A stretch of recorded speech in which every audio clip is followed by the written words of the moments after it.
pas ce que nous avons reçu ici. Vous n'imaginez pas ce que Dieu nous a donné au milieu de vous. C'est grand. Et nous ne laisserons pas passer cette occasion-là. Je voudrais vraiment saluer le docteur King. Docteur, que Dieu te bénisse. Docteur Brice. Le révérend Sion. Et notre doyen, le patriarche.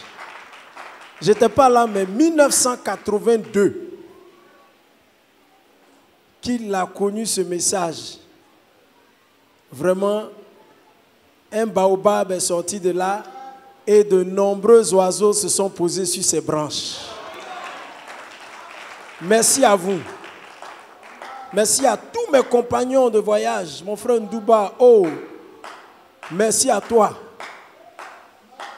Monsieur le ministre des Affaires importantes, vous savez qui c'est?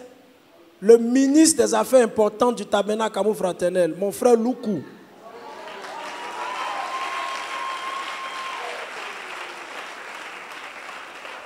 Mes compagnons, Hugues, Gédéon et John, et maintenant Josué, que Dieu vous bénisse.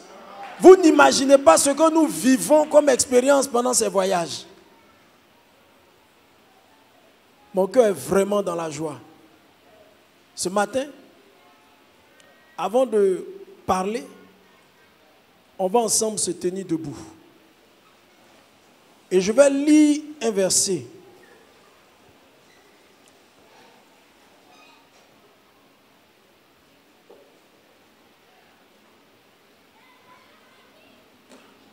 Lamentation chapitre 5. Lamentation chapitre 5. À partir du verset 21.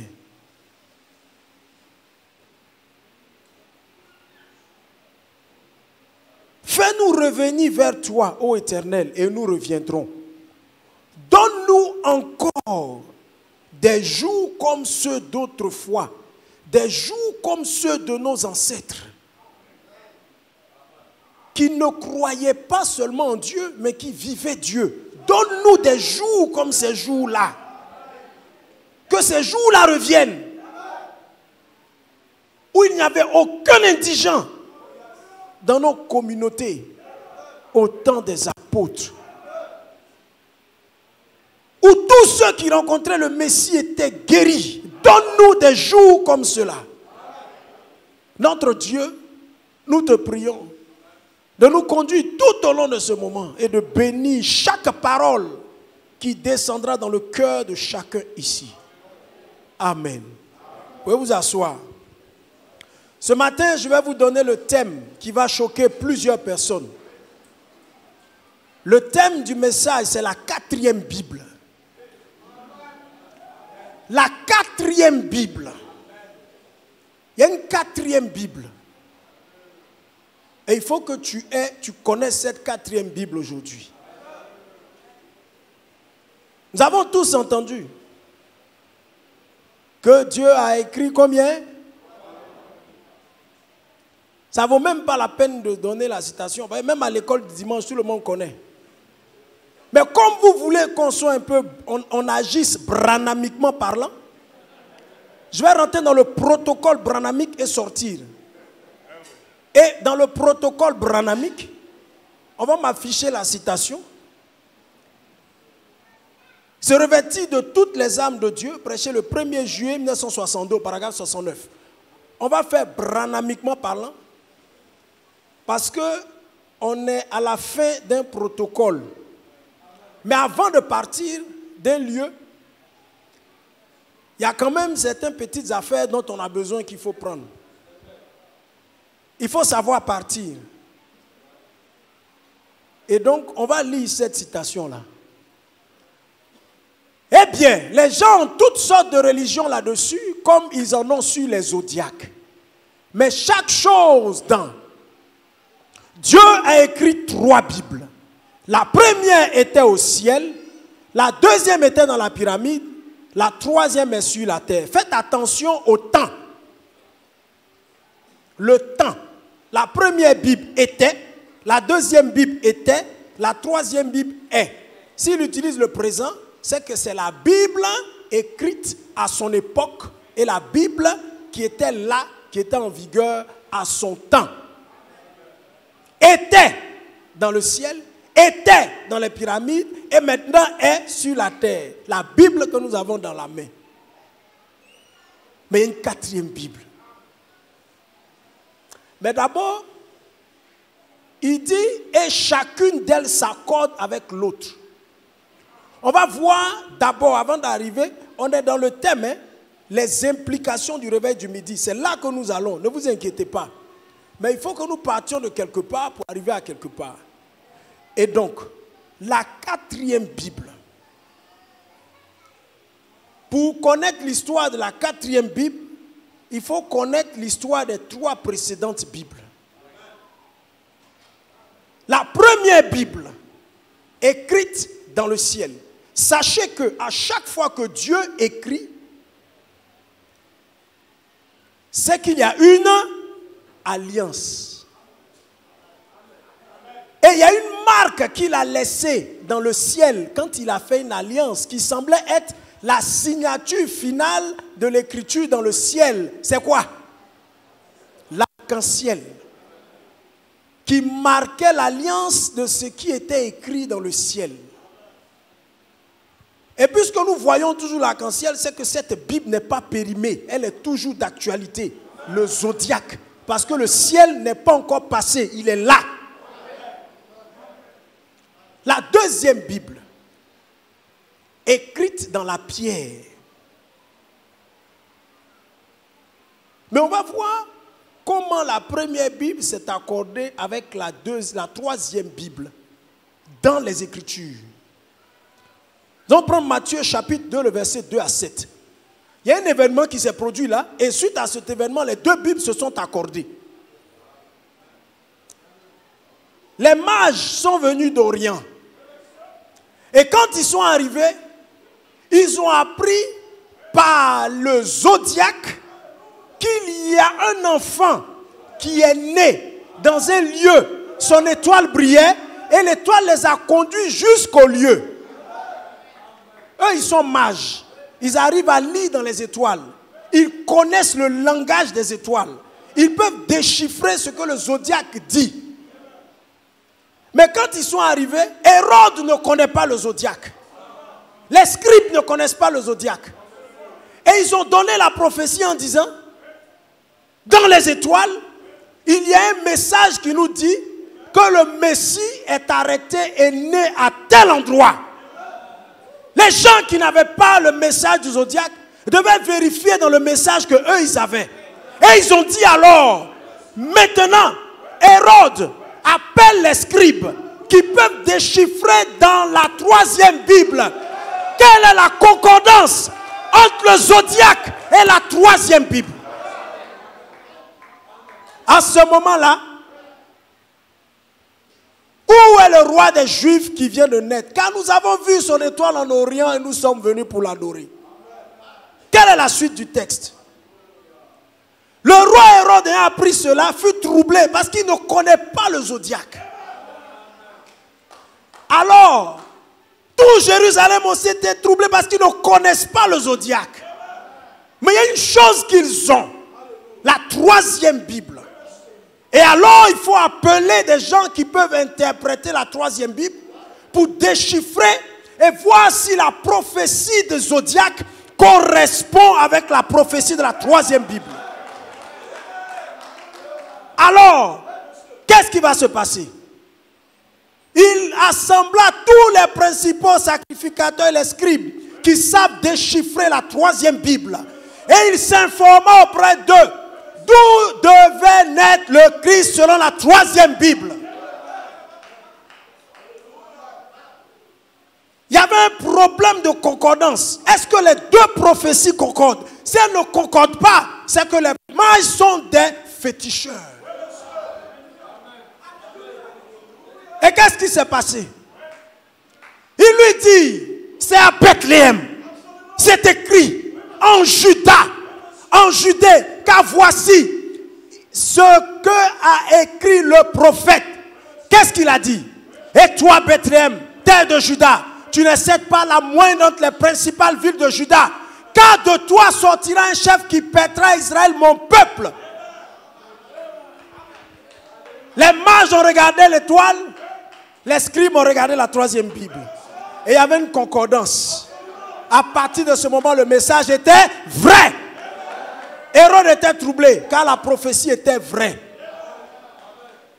Les trois Bibles écrites par le doigt de Dieu. Ensuite, oh, il est merveilleux, notre roi. Mais la deuxième Bible a une particularité. C'est qu'elle est écrite dans les pyramides. Donc il faut qu'on voit, est-ce que la Bible écrite dans les pyramides a des traces dans les Écritures? Et c'est là maintenant que Job va nous donner un indice. Job chapitre 19, versets 23 à 24. Que dit Job? Il dit, oh, je voudrais que mes paroles fussent écrites, qu'elles fussent écrites dans un livre. Jusqu'à présent, on a l'impression qu'on se situerait dans la troisième Bible. Alors, Job dit, je voudrais qu'avec un burin de fer et avec du plomb, elles fussent pour toujours gravées dans le roc. La troisième Bible, la deuxième laisse des traces dans la troisième que nous avons. Mais est-ce que c'est l'habitude? Parce que ça, on dit c'est en Égypte. Est-ce que les Hébreux avaient l'habitude de graver des écritures dans la pierre? Si on trouve ça, c'est qu'on peut conclure que les Hébreux gravaient les Écritures dans la pierre. Jusqu'à présent, ce que nous avons, ce sont les Égyptiens qui gravaient les Écritures dans la pierre. On va trouver un indice. Et cet indice, nous l'avons dans Exode 28, le verset 11. L'indice qui montre qu'il y a une pratique culturelle chez les Hébreux de graver du texte dans la pierre. Et quel est cet indice? Il dit, Exode 28, tu graveras sur les deux pierres les noms des fils d'Israël, comme on grave les pierres et les cachets, et tu les entoureras de montures d'or. Les Hébreux étaient aussi des graveurs dans la pierre. À partir de ce moment, nous savons que les trois Bibles concernent les Hébreux. Toi, Baoulé, Yakuba, Lumba. Il y a quoi encore? Dites-moi. Kroumen. Pour vous, là, les Hébreux de là-bas, c'est comment? Le nom. Les Gomé. Qui encore? Les Balouba. Les Teke. Les Vili. Pour toi, là, c'est comment? Dis-moi. Tu m'as dit ça au marché de Brazza. Dis-moi le nom. Les Bakongo. Et c'est ceux-là qui gravaient dans la pierre. Mais on a fini les trois Bibles. Le prophète Branham nous donne la Bible en son temps. Mais il est mort. Donc on s'arrête à la troisième Bible. Il est mort. Il est mort. Donc on fait comment? La troisième Bible et puis c'est terminé. Mais il y a un problème avec la troisième Bible. Il y a un gros problème avec la troisième Bible. Et c'est cette troisième Bible-là, ce gros problème que je vais te poser. Le premier problème, pour aller vite, il y a un problème de translittération dans la troisième Bible. C'est quoi la translittération? La translittération, c'est le fait de traduire mot à mot dans une langue, mais qui comporte aussi des risques. Or, si la troisième Bible est gravée pas dans ta langue que tu parles, ça veut dire qu'au moment de la transcription dans ta langue, il va se poser un problème de translittération.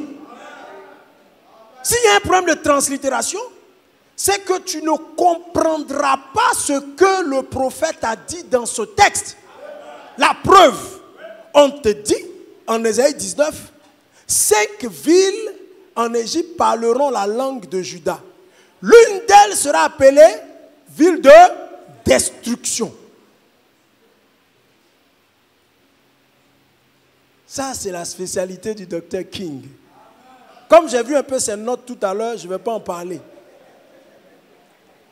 Ville de destruction, c'est une mauvaise traduction, c'est une mauvaise translittération. Pour si tu ne comprends pas français comme nous, translittération, je vais te donner un exemple. Si tu es Annie, comme moi, hein, quand on dit je te remercie, on dit midawasie. Dans la translittération, ça veut dire je te couche par terre. Or, je veux te dire, je te dis merci. Comment peut-on dire à quelqu'un je te couche par terre alors qu'on veut lui dire merci? C'est un problème de translittération. Voilà les problèmes de la troisième Bible.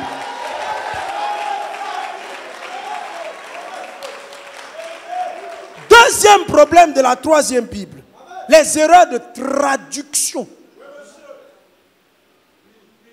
Vous avez lu mer rouge, mais le texte originel dit mer des roseaux. Comment la mer des roseaux, dans la traduction, devient mer rouge? Il y a un problème de traduction. Troisième problème, la perte ou l'absence de textes originaux. Il n'y a pas de textes originaux de la Bible. Il n'y en a pas. Simplement parce que, vous l'avez vu ici déjà, la première Bible a été écrite en hiéroglyphes. Qui n'est pas d'accord? Mais tu es d'accord et puis je n'ai pas entendu un amen fort. Docteur Ake, les gens là, ils sont en train de me mettre dans quelque chose. Hein.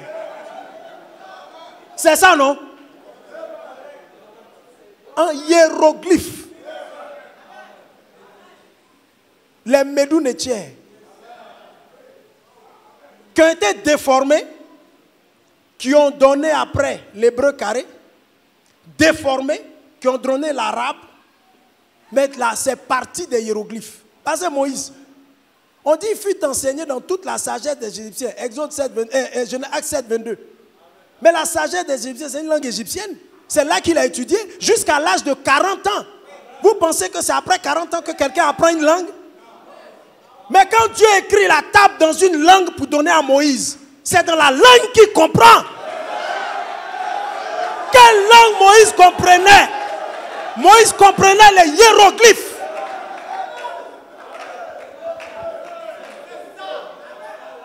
Troisième problème. D'abord, je vais vous faire découvrir quelque chose. Le troisième problème, avec ce qu'on appelle le codex. Affichez-moi le codex Sinaiticus.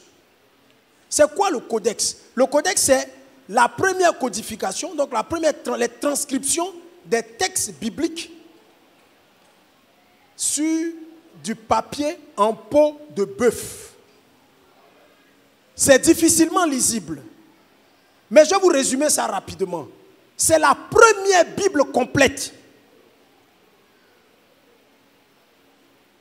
Mais écrite en grec. La langue originelle de la Bible et les hiéroglyphes est la première Bible complète et en grec. Pour passer de l'hiéroglyphe au grec, il y a eu des milliers, c'est-à-dire des centaines d'années, des modifications, des transformations, des problèmes de traduction, des problèmes de translittération. Et il faut savoir, dans les épîtres, les lettres des apôtres, comment est-ce qu'elles étaient transmises? Quand on prend une lettre, on vous dit la lettre de Paul. Paul dit quelque part, je veux que ma lettre soit lue aussi dans l'église d'eux. Vous avez déjà entendu ça? Mais il n'y avait pas de photocopieuse. Il n'y avait pas de scanner. Il n'y avait pas Facebook. On ne pouvait pas faire photo pour envoyer. Donc on appelle un scribe, il recopie la lettre et on la transmet. Mais quand il recopie, si le scribe a sommeil, il peut sauter une ligne. Lorsqu'il recopie, si le scribe a le niveau 6e, il ne pourra pas recopier fidèlement comme un scribe qui a le niveau terminal. Donc il y a des problèmes de transcription.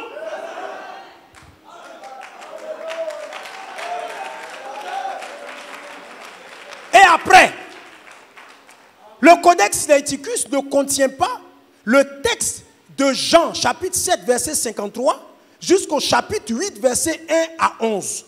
Et ce texte-là, c'est la femme adultère. On ne connaît pas l'origine de ce texte. Il est apparu comme ça dans le texte biblique. Mais nous tenons sur la chair dans nos églises et nous prêchons sur la femme adultère pour un texte qui n'a aucune trace, aucun historique crédible dans le Codex Sinaiticus qui est la première Bible. Donc qu'est-ce qu'on a enlevé? Qu'est-ce qu'on a rajouté? Question. Un autre problème. On dit ces paroles sont, les actions de telle loi sont écrites dans le livre de temps, le livre du juste, le livre de ceci. Mais quand on va, on n'a pas ces livres-là. Oh, ils sont cités dans la Bible. Où sont-ils? La troisième Bible a vraiment de grands problèmes. La première Bible ne souffrait d'aucun problème. Mais pourquoi Dieu en a écrit une deuxième? Pour rapprocher la parole de l'homme. La distance entre la terre et le ciel étant très longue, il fallait faire descendre une deuxième Bible qui allait être proche de l'homme. Et Dieu voulait que la Bible rentre dans la maison de l'homme. Et il en écrit une troisième. L'homme peut la transporter dans sa maison pour être en communion avec sa créature. Mais dans le transport, il y a trop de difficultés. Les coupeurs de route.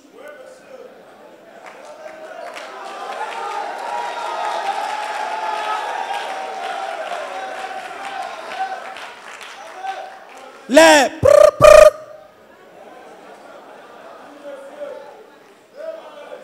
des braqueurs. Et donc, si vous avez un camion qui part avec une marchandise de 500 000 francs de bananes depuis Bongouanou jusqu'à Abidjan, quand on lui fait brrr, celui qui a fait brrr réclame 5 régimes. Donc, la quantité de bananes que vous transportez jusqu'à destination a diminué. Et c'est comme ça que la troisième Bible a perdu en son volume et en qualité.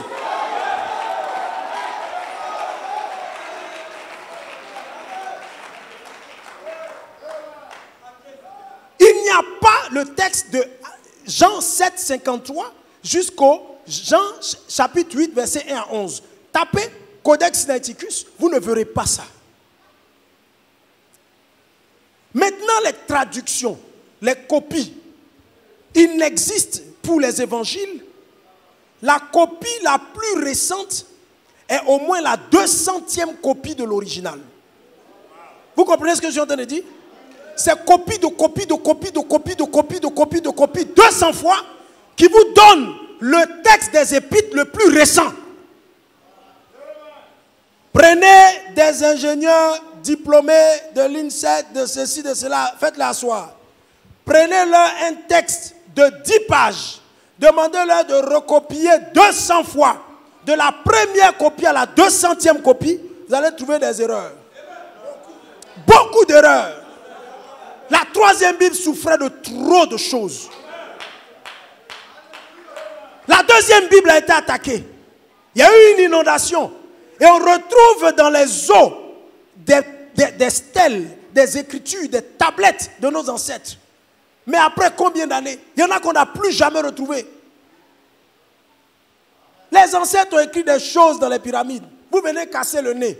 Peut-être que dans le nez, là, il y avait le nom de mon grand-père. Vous avez cassé. Donc la deuxième Bible aussi a été altérée. Pourquoi elle a été altérée? Parce qu'elle était au contact de l'homme. La première Bible n'a jamais été au contact de l'homme. Mais en voulant rapprocher sa parole de l'homme, il a exposé sa parole à la vindicte, à la manipulation humaine. Quatrième problème, les réajustements en fonction des intérêts. Homosexuel, ça n'arrange pas. À partir de l'an 2000, il faut qu'on introduise un nouveau mot. Parce que bientôt, on va permettre aux homosexuels de se marier. Donc on retire homosexuel et on met infâme. Voilà un autre problème de la troisième Bible. Sans oublier les extractions. On nous parle dans le livre de Jude, du livre d'Enoch. Vous cherchez le livre d'Enoch, vous ne trouvez pas. Mais c'est au livre d'Enoch, au chapitre 106, qu'on fait mention de couleur de peau des premiers hommes. On vous dit qu'il y a un qui était blanc. Il était roux, il était blanc. Il n'avait pas la même couleur que ses frères et ses parents étaient effrayés. Donc ses frères avaient quelle couleur? Livre d'Enoch. Et on l'a retiré du canon. Les incohérences de texte. Marc chapitre 1. À partir du verset 16. Vous allez voir que, comme disait l'orateur d'hier, mon frère, le révérend Guy Saint-Guillaume, ouais, tu m'as ma canne, s'il te plaît, ma canne. Tu m'as ramené ma canne? Va chercher ma canne, s'il te plaît. Je dois retourner avec ma canne.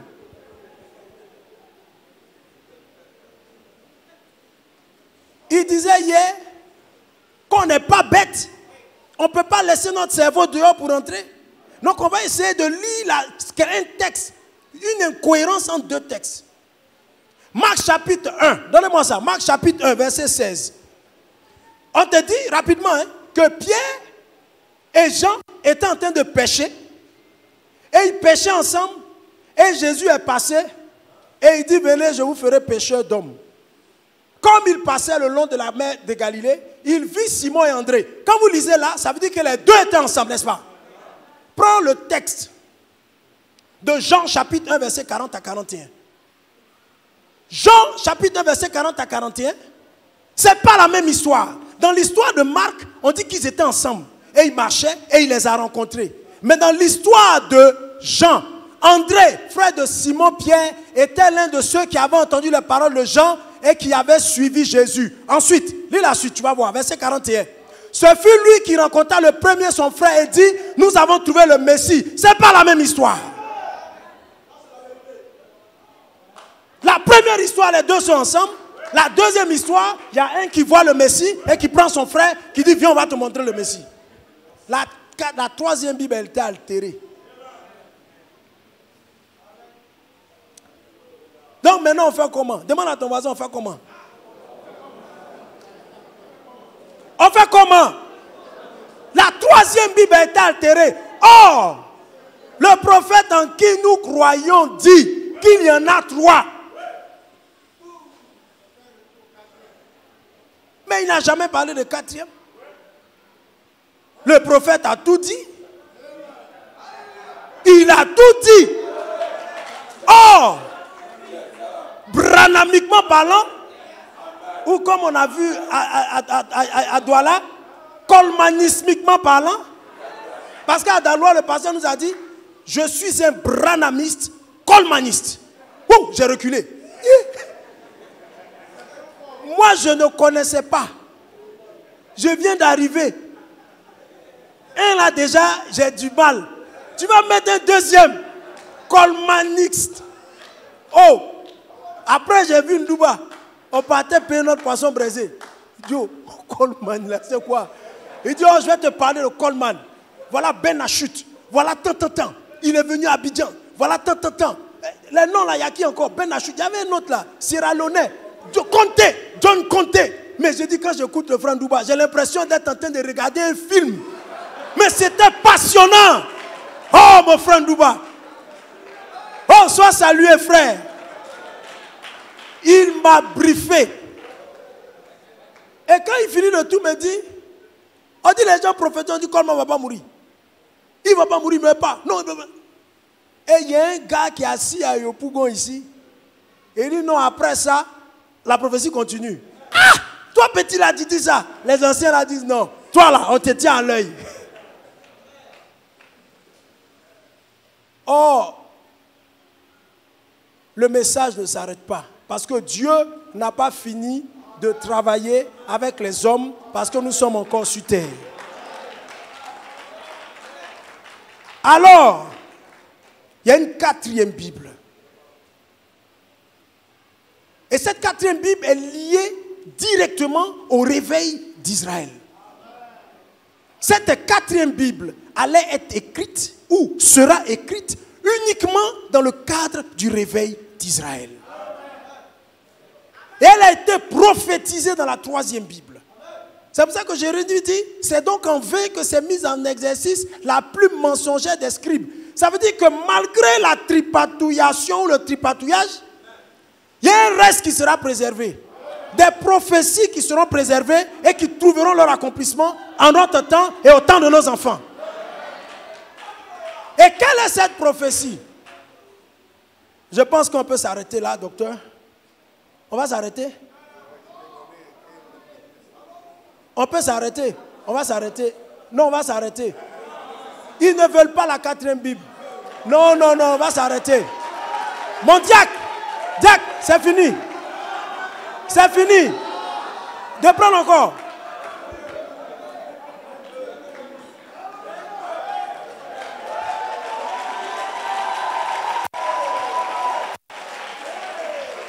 Oh, merci, merci. Oh, Diacre, Nyamien Boka. Oh, la 4e Bible, Jérémie chapitre 31, le réveil d'Israël. Jérémie 31, à partir du verset 31, on va lire la 4e Bible. Où est-ce qu'elle est écrite et quelles sont ses conséquences liées au réveil du midi? La 4e Bible, Jérémie 31, verset 31. Voici, les jours viennent, dit l'Éternel, où je ferai avec la maison d'Israël, la maison de Juda, une nouvelle alliance. Mais quand il y a alliance, il y a écriture d'une Bible. Et cette Bible sera écrite où? Donne-moi le texte. Non, comme l'alliance que je traitais avec leur père, le jour où je les saisis par la main pour les faire sortir du pays d'Égypte. Alliance qu'ils ont violée, quoique je fusse leur maître. C'est pas la 3e Bible, ça. Ils ont violé la 3e Bible. Et là, maintenant, il va écrire une nouvelle Bible, qui est la 4e Bible. Mais c'est une prophétie. Excuse-moi. Branham n'a pas vu ça.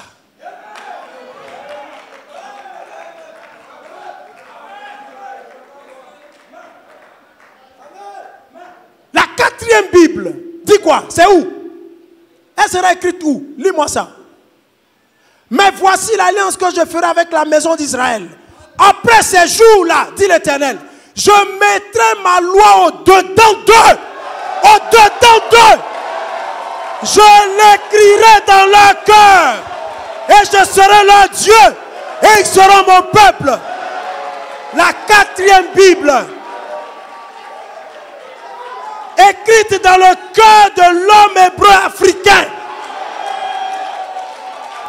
La 4e Bible, écrite dans le cœur de l'homme hébreu africain.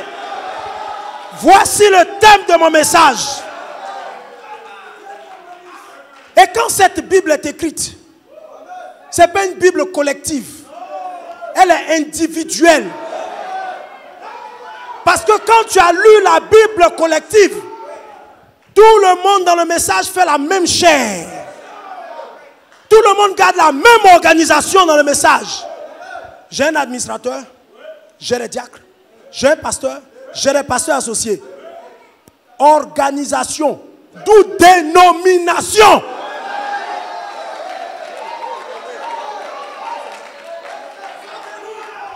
Quand vous rentrez dans une église du message, oh, excusez-moi au Congo, c'est les mêmes rideaux derrière. Les mêmes photos.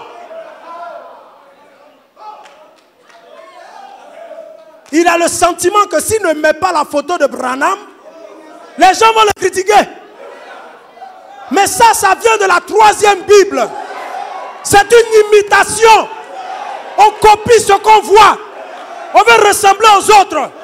On a la même organisation. Excusez-moi, je vais lancer une bombe.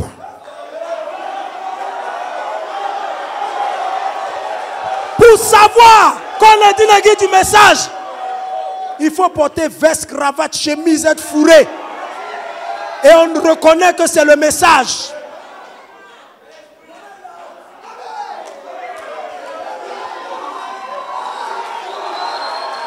Il y a un nouveau protocole où Dieu peut se révéler à un homme. Il Il dit, docteur Ake, je veux plus de chair dans l'église.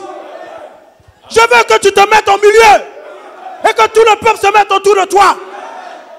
Mais on dit c'est un pasteur. Même si un ange se révèle à lui, il va trembler.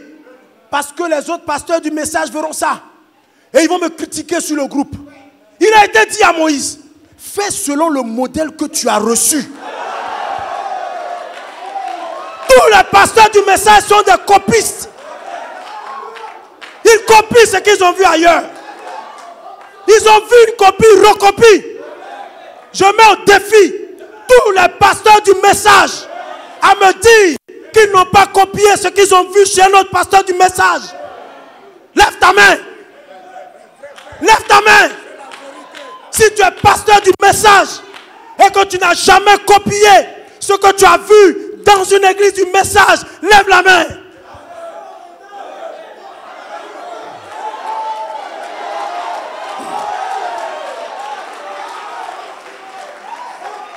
On a la même organisation. Dieu ne peut plus parler personnellement aux gens.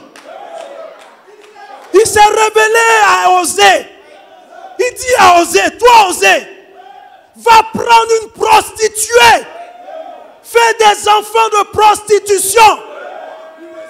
Si Dieu se révèle au pasteur Sion là, dans une vision dans sa chambre à Koumassi, sors de ta maison, va en zone 4, prends une prostituée et fais des enfants de prostitution, car j'ai un message pour la Côte d'Ivoire. Il va trembler. Parce qu'il va regarder ses collègues. Il va avoir un complexe. Il ne pourra pas affronter le regard des gens. Et il veut se conformer à rester dans un cadre.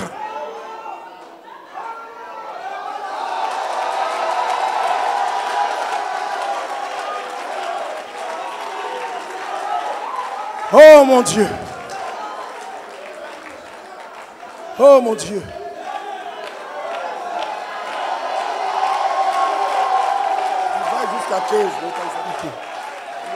Ok. Regardez. Osée. Dieu dit à Osée, tu ne vas pas te conformer. Tu as ton appel. Parce que tu t'appelles Osée. Tu ne vas pas te conformer. Tu as ton appel. Parce que tu t'appelles docteur Ake.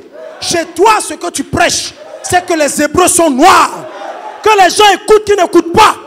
Tu continues ton chemin.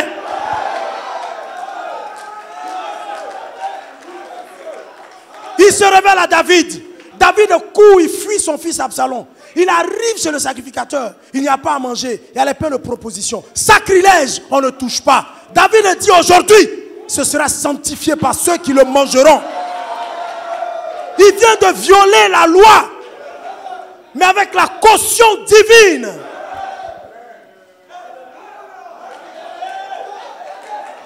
Pierre, qui ne rentre jamais chez les Grecs. Un jour, dans une vision, il voit ce repas impur. Oh, mais Dieu, je ne peux pas.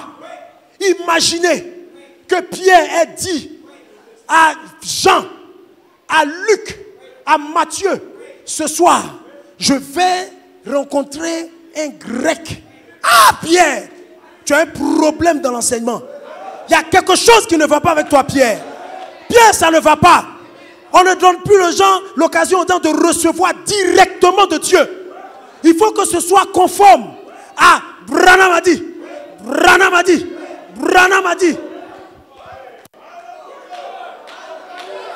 Des gens reçoivent des choses personnelles.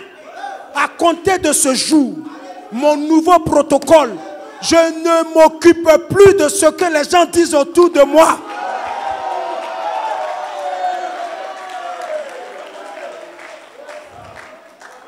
Abraham,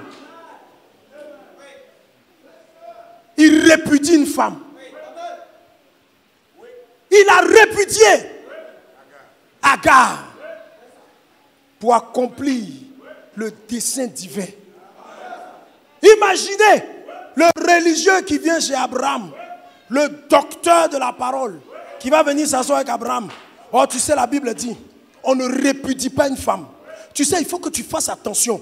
tu vois, je t'aime bien. Mais je regardais qu'il y a commencé à avoir des problèmes maintenant dans ta façon de faire. Tu as répudié une femme. Tu sais que la Bible dit, avec des versets, des citations à l'appui, Abraham va renoncer au grand projet divin. Voilà pourquoi Dieu ne se manifeste plus dans nos églises. Qui va prendre le courage d'affronter le nouveau protocole? Et écoutez-moi, je vais vous choquer. Je vais vous choquer.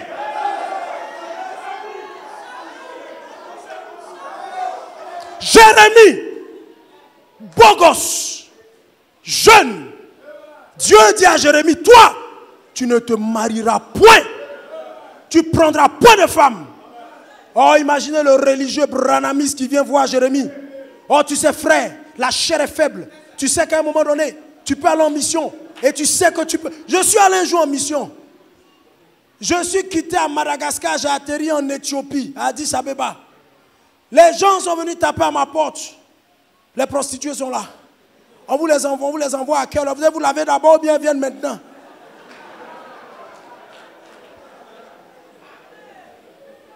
J'ai dit au monsieur, je ne portais pas d'alliance.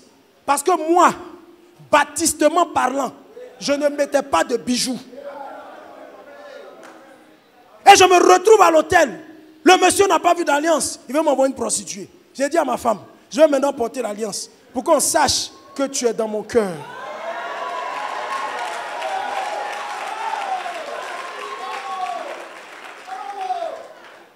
Regardez-vous ce que vous avez avalé comme doctrine à cause du conformisme qui ont détruit vos vies. Des métiers que les gens ont refusé de faire parce qu'on trouvait que ce n'était pas convenable. Et ils sont devenus pauvres.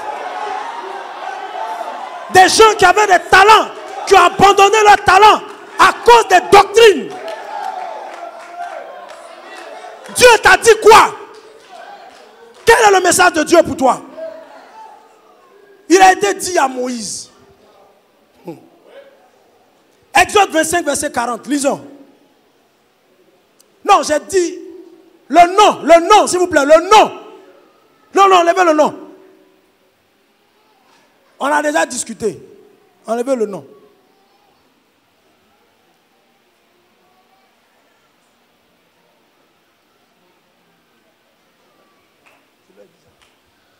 Merci. Enlevez ça, s'il vous plaît. Et puis changez le nom que je vous ai donné. Merci. Chaque chose, il y a son derrière. Ça fait partie de ce que lui aussi m'a donné. Donc tu ne peux pas comprendre. Il ne faut pas te fâcher. C'est pour moi seul. La loi de Dieu est écrite dans mon cœur à moi seul. Je ne peux pas t'expliquer. C'est pour moi.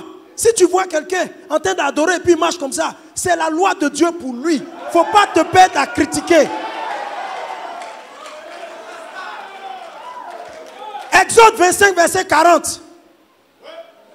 Exode 25, verset 40. Il dit quoi?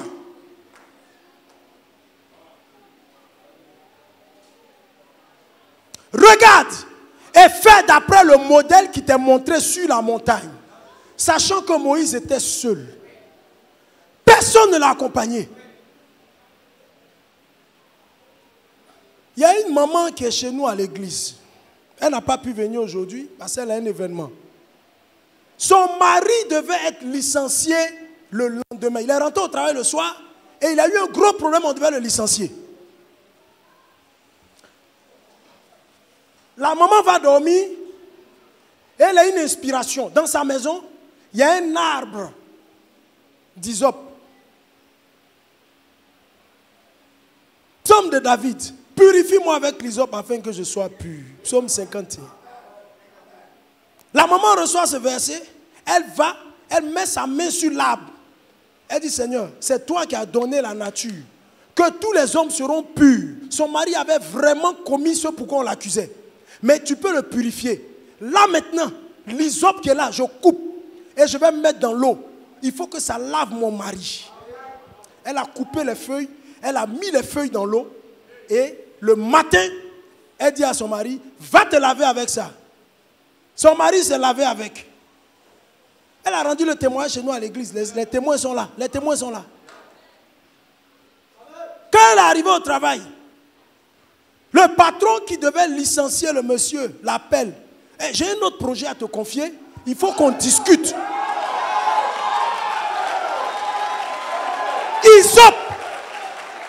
Nombre, chapitre 19. Prenons. On va voir ce que la Bible dit de l'hysope. L'ancien protocole, on traite tout le monde de féticheurs, de sorciers. On méprise les gens. Vous laissez la fontanelle tuer vos enfants. Alors que nos mamans, baoulées, savent mettre le doigt dans la gorge pour enlever la glaire. Vous vous êtes laissé tromper. On s'est fait avoir et on continue dans ce protocole. Des pasteurs qui interdisent leurs fidèles d'aller aux funérailles honorer leurs parents morts. Va voir les tombes des parents des chrétiens. Ils ont bafoué leurs ancêtres. Un chrétien va enterrer son parent. Il ne revient plus jamais sur le tombeau. Il laisse. Les herbes poussent dans la tombe. Mais les Hébreux ont soulevé le sarcophage de Joseph. Ça veut dire qu'ils l'ont entretenu pendant des années. Ils l'ont essuyé. Ils l'ont nettoyé.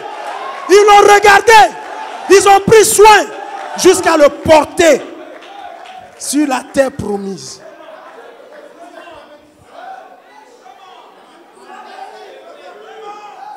Mais vous, allons dans vos villages. Regardez les tombes de vos parents qui sont morts. À cause de votre foi. Ce n'est pas la foi en Jésus, c'est la foi en Zézie. Les chrétiens sont les plus malheureux.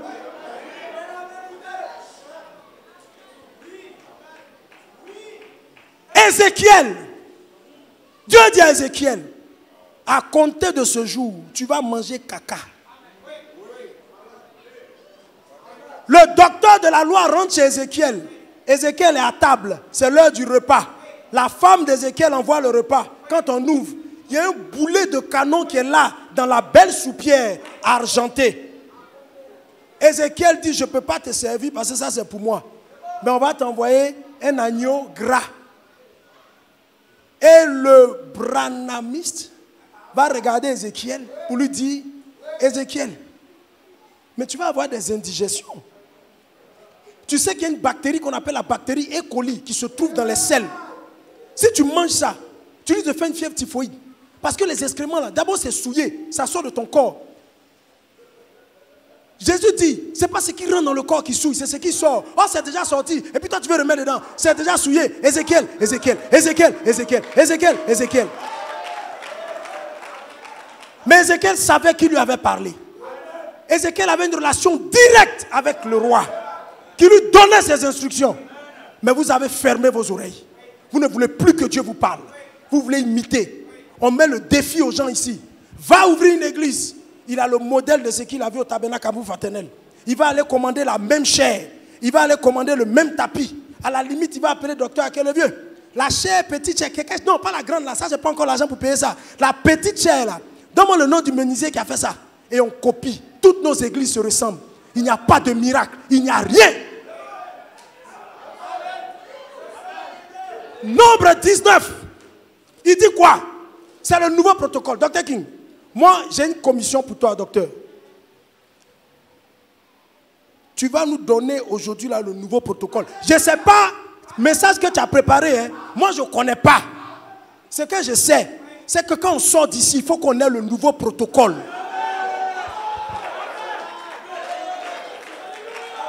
Parce que si c'est pour venir dire que les Hébreux sont noirs, on va porter un uniforme, on va danser, on va chanter, et puis on retourne dans les pareils. Moi, franchement, je préfère rester dans un maquis en zone 4.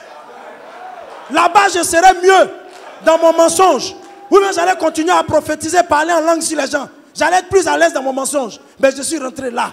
Dr. King, on sort d'ici. C'est toi qui m'as dit, nouveau protocole. Quand on finit, le patriarche lui-même, il va nous dire quelque chose sur le nouveau protocole. On fait quoi maintenant?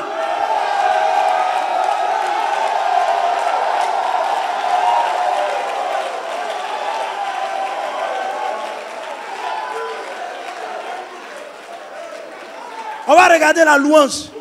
C'est les mêmes joueurs. Pourquoi vous êtes obligé de copier ce que vous avez vu? On ne peut pas danser comme ça aussi? Pourquoi vous voulez copier? Il y a un canevas, comme si on a donné une liste de tâches à faire, une façon de marcher. Et toutes ces églises-là se ressemblent. Mais rentrer dans les églises évangéliques, là, c'est gâté même. La photo du pasteur est gaillard comme ça derrière lui. Quand il appelle son collègue là, Dieu, qui a fait ta photo là? C'est bien, hein? Donne-moi le nom du photographe. Voici les protocoles qu'on doit faire sortir. Nombre 19, écoute ça. Nombre chapitre 19. Écoute bien. Écoute bien ce que je vais dire. Verset 18. Un homme puis prendra de l'hysope et la trempera dans l'eau. Puis il en fera l'aspersion sur la tente, sur tous les ustensiles, sur les personnes qui sont là, sur celui qui a touché des ossements, ou un homme tué, ou un homme mort, ou un sépulcre. Voici des traces de notre tradition. Docteur m'a raconté l'histoire de son frère dans un village. C'est lui? Il est où? Papa, viens rendre le témoignage, s'il te plaît. Hein? Ah, d'accord. Une femme allaitante est rentrée dans un cimetière, son enfant était en train de mourir. Donc, il faut raconter. Raconte l'affaire là. Au fait, rapidement, il y a beaucoup de choses qu'on fait et puis on crée des problèmes dans la famille sans se rendre compte. La femme a accouché, elle a un nouveau bébé. On dit que son parent est mort. Elle court avec le bébé, elle arrive là, oh, on pleure, on touche le corps. L'enfant n'a pas besoin de toucher un mort. Même jusqu'aujourd'hui, Jésus est mort, son sang a versé sur nous. Mais il y a des lois de la nature. Si vous refusez ça, vous aurez toujours le même problème. Elle rentre là, elle touche le corps, elle prend son bébé, elle commence à allaiter. Voilà, première erreur. Elle arrive à la maison, l'enfant commence à chauffer la nuit. 2 jours, 3 jours, l'enfant est en train de mourir. On a fait tous les traitements, 0 pointé. Alors c'est lui. C'est lui. Et il a pris le même texte que tu dis là. De nombre là. Moïse avait dit quoi là-dessus? L'hysope se trouve dans tous nos pays. C'est à Abidjan ici partout. Couper l'hysope, mettre dans l'eau et puis dire à la maman, il faut laver l'enfant ce soir, demain matin. L'enfant est... Pourtant, l'enfant était maintenant en train de mourir. Rien ne rentre dans sa bouche, même le sein. L'enfant ne peut pas tirer. Médicaments, ça ne peut pas rentrer dans sa bouche. L'enfant s'affaiblit. Quand on a pris l'hysope, qu'on a lavé l'enfant la nuit, on l'a lavé le matin, l'enfant est rétabli. Combien de bébés sont morts à cause de ça? On prend les bébés nouveau-nés, on va à la morgue. Ça ne se faisait pas. Tu touches le corps du cadavre et tu prends ton bébé, tu commences à l'allaiter. Tu l'as transmis une maladie qui peut même ne même pas sortir par la prière. Parce que c'est des protocoles, c'est des lois de la nature. Merci, révérend. Voici les éléments du nouveau protocole. Ça ne fait que commencer. Il y a ce qu'on a fait à l'église, tout le monde, c'était quand dimanche dernier. Non, dimanche dernier, je n'étais pas là. C'est avant mon voyage. Je ne vais pas dire le détail pour ne pas vous choquer. Mais je suis sorti, j'ai pris l'église, on est rentré dans la cour de l'église. Tous les pauvres, venez. Celui qui ne croit pas en ce que je vais faire, n'a qu'à rester là-bas. Celui qui croit, il n'a qu'à venir. C'est qui donne son adhésion. D'abord, les pasteurs, mais tous étaient derrière moi. Nous, on croit. Les fidèles sont venus, les enfants sont venus.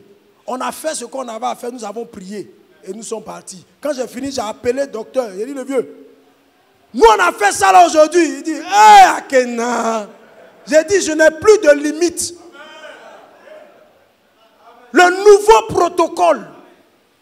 Vous rentrez au cimetière. Vous ne savez pas que les cimetières, vous trouvez à chaque fois des ossements, même à l'air, vous marchez sur des tombes, vous escaladez des tombes. Ce n'est pas un cadavre qui est dedans. Vous sortez du cimetière. On dit non, le pasteur allé au funérailles, il est venu, il est décédé. Il a été attaqué. Quelle attaque? Des lois bibliques ont été transgressées.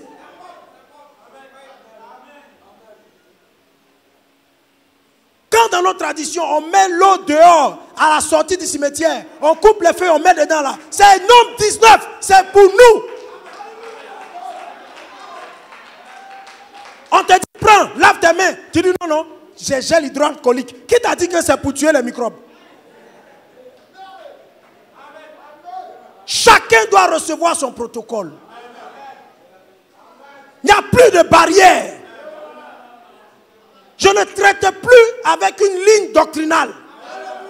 Je traite avec ce que je reçois moi-même sur la montagne.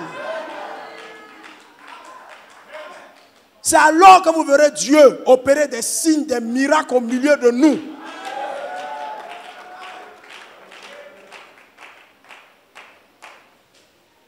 Le modèle que tu as reçu. Qu'est-ce qu'il faut faire maintenant? Docteur Ake a dit que moi je suis un provocateur. Je suis venu les provoquer eux-mêmes. Aujourd'hui là, ce n'est pas le peuple pour danser ou quoi. Non, non. Je suis venu provoquer les orateurs pour qu'ils nous disent, quand on sort d'ici, on fait quoi? Parce que je ne peux pas comprendre que quelqu'un va venir s'arrêter, il finit de prêcher tout ce qu'il a dit sur le réveil et il retourne dans son église, il laisse photo d'Hoffman. Tu es venu faire quoi ici? Tu es venu faire quoi ici? Tu es venu faire quoi ici?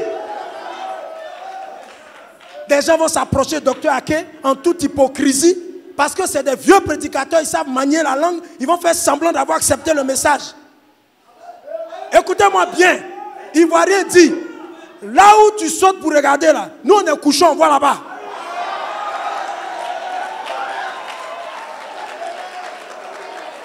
Quand il y a rupture, il y a rupture. Il n'y a pas de demi-mesure. Ils vont venir se pavaner sur la chair ici. Donner des citations. Le message, le midi. Donner des cantiques, le midi. Tu vas dans l'église. La photo d'Hoffman, Jésus blanc, est déposée encore là-bas. Pourtant, c'est lui qui a dit que les Hébreux sont noirs et que Jésus est noir sur cette chair.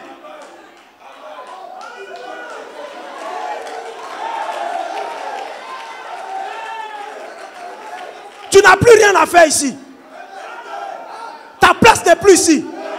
Si tu ne veux pas prêcher la vérité, Dr Ake va aller chercher les dénominations pour venir prêcher.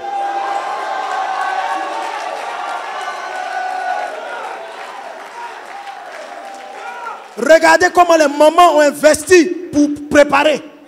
Comment les billets d'avion qui ont été payés. Tout cet investissement. Comment les gens étaient logés. Comment toute cette organisation est faite. Tous ces uniformes cousus. Tous ces gens qui ont payé le transport pour venir. Et vous allez venir vous mettre là encore pour faire semblant. À cause de pourquoi?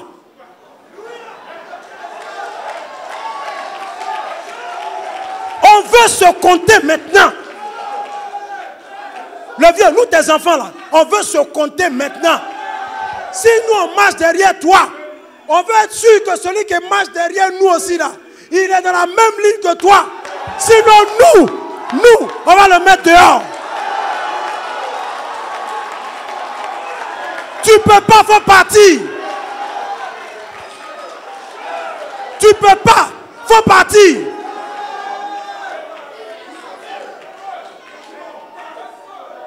Les dénoms vont venir en grand nombre ici. Vous verrez. Des gens ont reçu la vérité et puis ils crachent dessus. Envoyez vos miettes. Nous, on va manger. Le modèle selon lequel nous devons marcher. Vous allez voir, les femmes, elles ont toutes la même coiffure. Parce qu'elles pensent que c'est la coiffure sanctifiée. Vous êtes dans des imitations. Il n'y a pas quelqu'un à qui Dieu parle.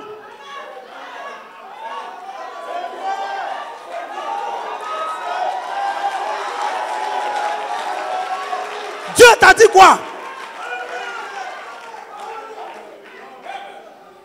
C'est quoi le protocole personnel que tu as?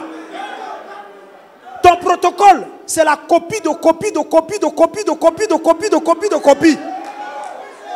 Et tu es dedans. Je prêche. J'ai un vieux prédicateur. J'ai l'onction. C'est pour ça que nos églises sont tièdes et mortes. Aujourd'hui,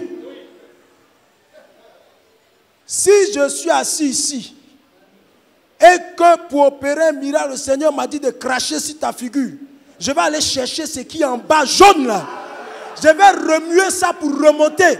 Et je vais bombarder ta figure. Et tu auras ta guérison.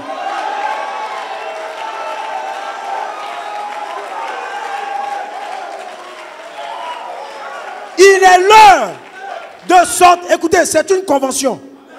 On ne peut pas repartir d'ici les mêmes. Il y a des décisions qu'on doit prendre. Nous, on n'a pas besoin de tromper quelqu'un. Les enfants de Dr. Ake sont venus vous dire que si vous vous amusez là, nous, ces enfants, on va s'occuper de chacun de vous.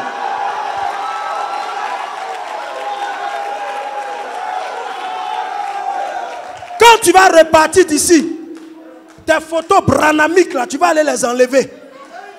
Là, on sait que tu es vraiment en train de marcher dans la vision que tu as prêchée. La vision pour laquelle tu as dit Amen.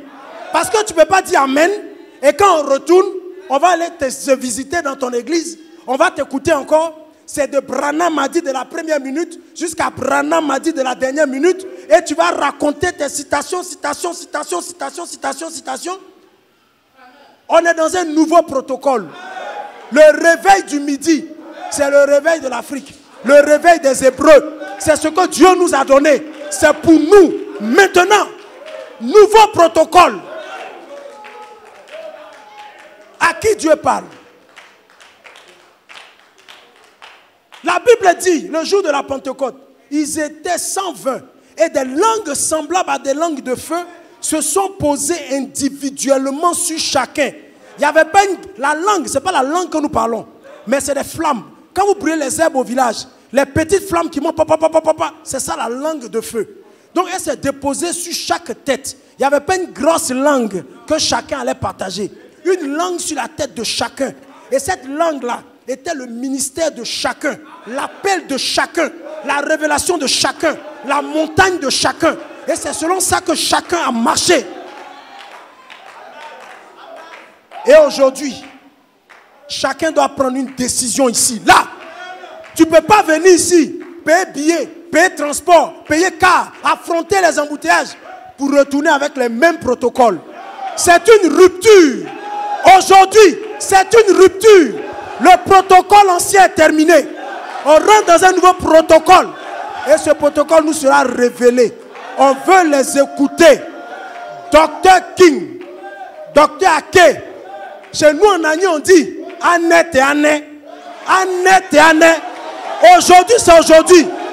On fait quoi? Vos enfants qui sont ici ont besoin d'entendre. Qu'est-ce qu'on fait? On n'est pas venu pour entendre des bons messages, des bonnes prédications. Ça ne va pas nous emmener quelque part. On fait quoi maintenant? C'est nous les Hébreux. C'est nous le peuple de Dieu. Nous avons les patriarches.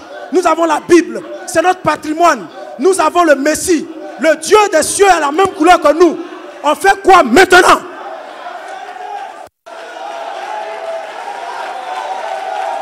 On fait quoi? La problématique est posée. Moi, j'ai entendu mon papa qui dit, ils sont deux orateurs aujourd'hui. Dr. King Fresh et puis c'est terminé. Le vieux, nous on veut t'entendre. Le vieux, nous on est assis dans l'église là.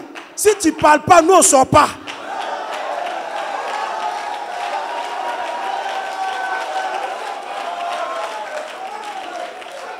Il va parler. Aujourd'hui, là, le vieux va parler. Des gens sont rentrés dans leur troukou-troukou. Ils gardent leur truc dans leur ventre. Ils font semblant d'être là. Ils ne sont pas là, ils sont là, ils ne sont pas là, ils ne sont pas là. Le vieux, il faut gâter tout aujourd'hui, là.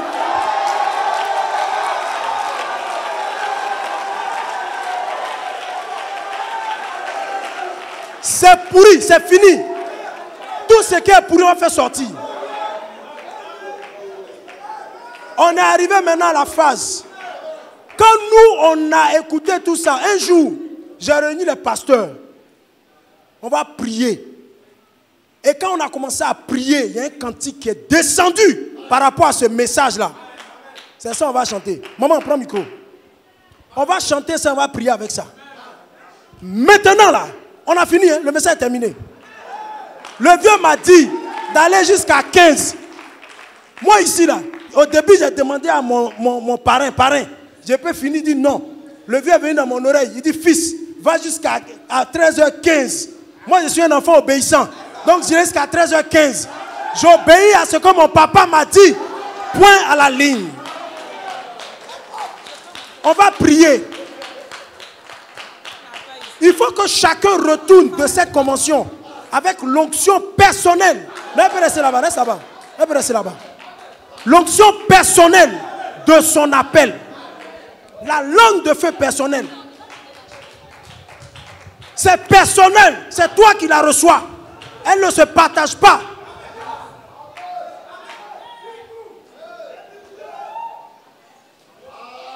Église Jésus est vivant. Vous êtes prêts? Je vais vous entendre. Dis-moi comment te servir, oh mon Dieu. C'est le nouveau protocole. Il faut qu'ils nous disent. Maintenant, on fait comment? On va le servir comment? Comment ça va se passer? Si tu es ici, que tu as encore des grandes photos chez toi, tu peux déjà sortir ton portable, envoyer un SMS à ta femme. Chérie, quand je rentre, je ne veux plus voir cette photo où tu sais. Les nouveaux protocoles. Moi qui suis assis là, j'aime Branham. Et bientôt, je cherche une petite photo, je vais mettre dans mon bureau aussi. C'est pour moi. C'est un homme historique. C'est un grand prophète de Dieu. Et je vais avoir cela. Comme je peux avoir aussi dans mon bureau des photos de Billy Graham, des photos de celui-là. Pareil. Voilà le problème.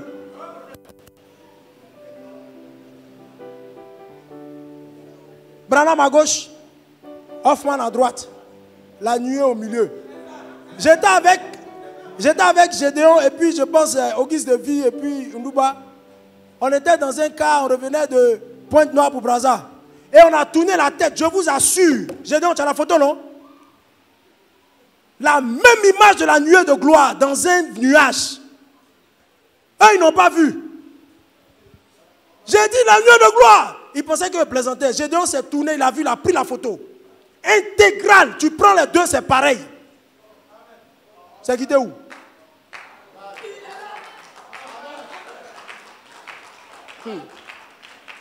L'interprétation, c'est pour toi seul. Dis-moi comment. On va changer la gamme. Dis-moi comment te servir, oh mon Dieu. Donne-moi ça. Tout, caca, tout, caca, tout. Dis-moi comment te servir. Dis-moi comment te servir, oh mon Dieu. On va aller un peu plus lentement. Dis-moi comment te servir, oh mon Dieu. Dis-moi comment.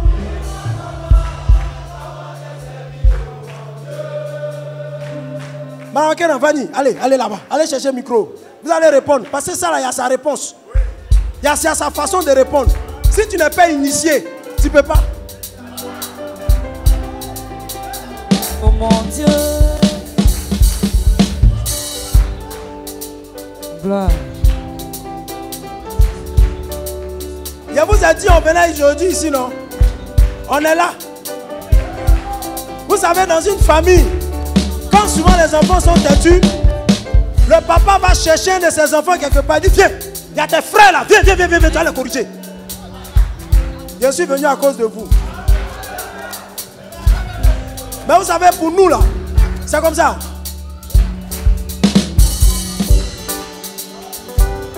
On est en prière comme ça, hein.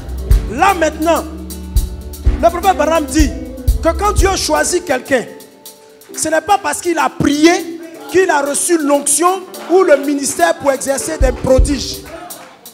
C'est un don. Là maintenant, pendant qu'on va chanter, des ministères seront restaurés. Des gens qui demandaient à Dieu de leur révéler qu'est-ce qu'ils doivent faire, ils vont recevoir la révélation.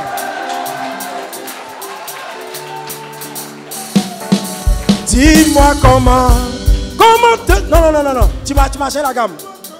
Tu m'as changé la gamme. Parce qu'après on doit monter. Comment te servir au monde? Non, maman, attends. Il faut que tu ouvres la gamme ici. Parce que les trucs où on rentre dedans au carrefour et puis on sort là, ça va sortir d'ici. Dis-moi comment te servir, oh mon Dieu. Dis-moi comment te servir, oh mon Dieu. Dis-moi comment te servir, oh mon Dieu. Dis-moi comment te servir, oh mon Dieu. Dis-moi comment te servir, oh mon Dieu. Dis-moi comment te servir, oh mon Dieu. Oh, les musiciens viennent donner un coup de main. Pasteur, vas-y. Mon frère Enoch, viens. Donnez le micro. C'est la chanson de l'onction de cette convention. Mon frère Enoch, viens. Après là, tu peux rentrer en Lingala, en Bakongo, en Swahili. Tu donnes tout.